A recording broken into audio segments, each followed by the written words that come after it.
வந்துட்டு ஸ்டார்ட் பண்ண. நண்பர்களே அனைவருக்குமான வாழ்த்துக்கள். இன்று பாத்தீங்கன்னா சார் நான் வந்து இந்தியன் ஓவர்சீஸ் வங்கி தென்காசி, திருநெல்வேலி, தூத்துக்குடி, அப்புறம் கன்னியாகுமரி மாவட்டங்களுடைய லீட் பேங்க் சார் வந்து சீனியர் மேனேஜரா இருந்து ரிட்டையர்ட் ஆயிட்டு இப்போ பிரசன்ட்லி வந்து இந்த லீட் பேங்க் வந்து ஒரு அட்வைசரா சார் இருக்காங்க. இப்போ சார் வந்து எதுல சர்வீஸ் பண்ணாங்க, அப்போ அவங்க வாழ்க்கையில் நடந்த நாங்க பேசும்போது ஒரு உரையாடல் பண்ணோம். அவங்க வந்து என்ன பண்ணாங்க, எதுல பொறுப்பாளரா இருந்தாங்க அப்படிங்கறத ஏன் இங்க பதிகிறேன்னு கேட்டீங்கன்னா, இப்ப நாட்டுல பெரிய அச்சுறுத்தல் வந்து போதை. இந்த போதை மதுபானம் அப்படிங்கறதுல வந்து நிறைய இளைஞர்கள், நிறைய படித்தவர்கள் எல்லாம் அது உள்ள போறாங்க. கூலி தொழிலாளி வரைக்கும் போதைக்கு அடிமையாகிறாங்க. ஆனா அது ஏன் அப்படி ஆகணும்?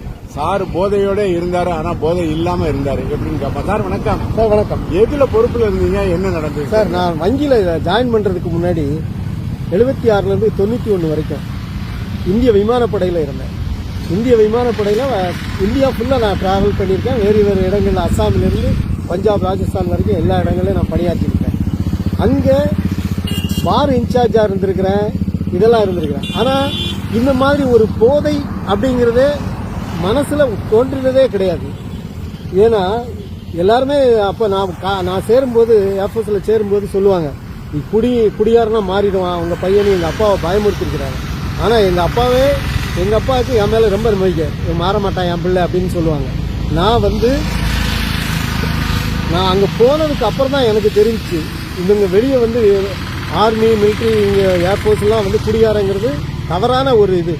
எல்லா நண்பர்களும் அங்க எல்லாருமே அதிகமா பண்றது மத்தியானம் ஈவினிங் கிளாஸ், காலேஜ், பஞ்சாப் யூனிவர்சிட்டியா இருக்கட்டும், நாசிக், புனே, எங்க அவங்க வாய்ப்பு கிடைக்கும் அங்க டியூட்டி முடிஞ்ச உடனே ஈவினிங் காலேஜ்ல அவங்க எல்லாருமே படிச்சுட்டு, மேக்சிமம் எனக்கு தெரிஞ்சு நிறைய நண்பர்கள் கேரளாவில் இருந்த நண்பர்கள், மகாராஷ்டிரா, அந்த 15 வருஷத்துக்கு முன்னாடியே குரூப் 1 சிவில் சர்வீஸ் எழுதி போறவங்க அதிகம் பேர் இருந்தாங்க.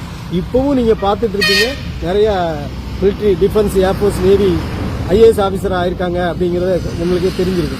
ஆனா அது வந்து மிலிட்ரினாலே குடியாரன் அப்படிங்கிறது வந்து தவறான ஒரு இது. எல்லாருமே படிப்பு வேலையில முக்கியம் இது செலுத்துவாங்க, தேசப்பற்று எல்லாமே உண்டு. அதே சமயத்துல படிப்புலையும் அதிக கவனம் செலுத்தி நல்ல நிலைமைக்கு வருவாங்க. அதே போலதான் நானும் 15 வருஷம் அங்க இருந்திருக்கிறேன். இன்னைக்கு எனக்கு வயசு 65. இன்னை வரைக்கும் நான் ஒரு சொட்டு அந்த மாதிரி ஒரு எண்ணமே வந்தது கிடையாது. அதனால நான் போற இடங்கள்ல என் நண்பர்கள் எல்லாருக்குமே சொல்றது இதுதான், அது வேண்டாம், நிறைய வழிகள் இருக்கு உங்களுடைய இது வளர்ச்சிக்கு, அதில் உபயோகப்படுத்தி மேலே வாங்க, இந்த போதையில வேண்டாம் அப்படிங்கிறது தான் என்னோட இது. அதுபடி நான் வாழ்ந்து காட்டியிருக்கிறேன். எல்லாரையும் அதை நான் வந்து வலியுறுத்தி சொல்றேன். அரசாங்கத்தின் ஒரு போதை கூடத்துக்கு பொறுப்பாளராக இருந்து போதையே தொட்டு பார்க்காத ஒரு டிஃபென்ஸ் ஆபீசர், அதுக்கு அப்புறமா வந்து சார் வந்து வங்கி பணிக்கு வந்துட்டாரு. ஏன் இதை சொல்றோம்னா, என்னோட பேஜ்ல நிறைய இளைஞர்கள் இருக்காங்க. போதை, நான் ஒரு இதை சொல்லுவேன் குரலை, ஒழுக்கம் இழுப்பம் தரலாம், ஒழுக்கம் உயிரினும் ஓம்பப்படும். அதனால குடிகாரர்களை சமூகம் பார்க்கும் பார்வை மோசமான பார்வை. நாம எந்த பொறுப்புல இருந்தாலும் சரி, எந்த பதவியில இருந்தாலும் சரி, எந்த உயர்ந்த அந்தஸ்துல இருந்தாலும் சரி, குடிச்சிட்டோம்னா நாய் கூட மதிக்காது அப்படிங்கறதான் இன்னைக்கு ஒரு மூத்த அதிகாரி திரு இளங்கோ அவர்களோடு இந்த வயல்வெளியில் ஒரு பதிவு.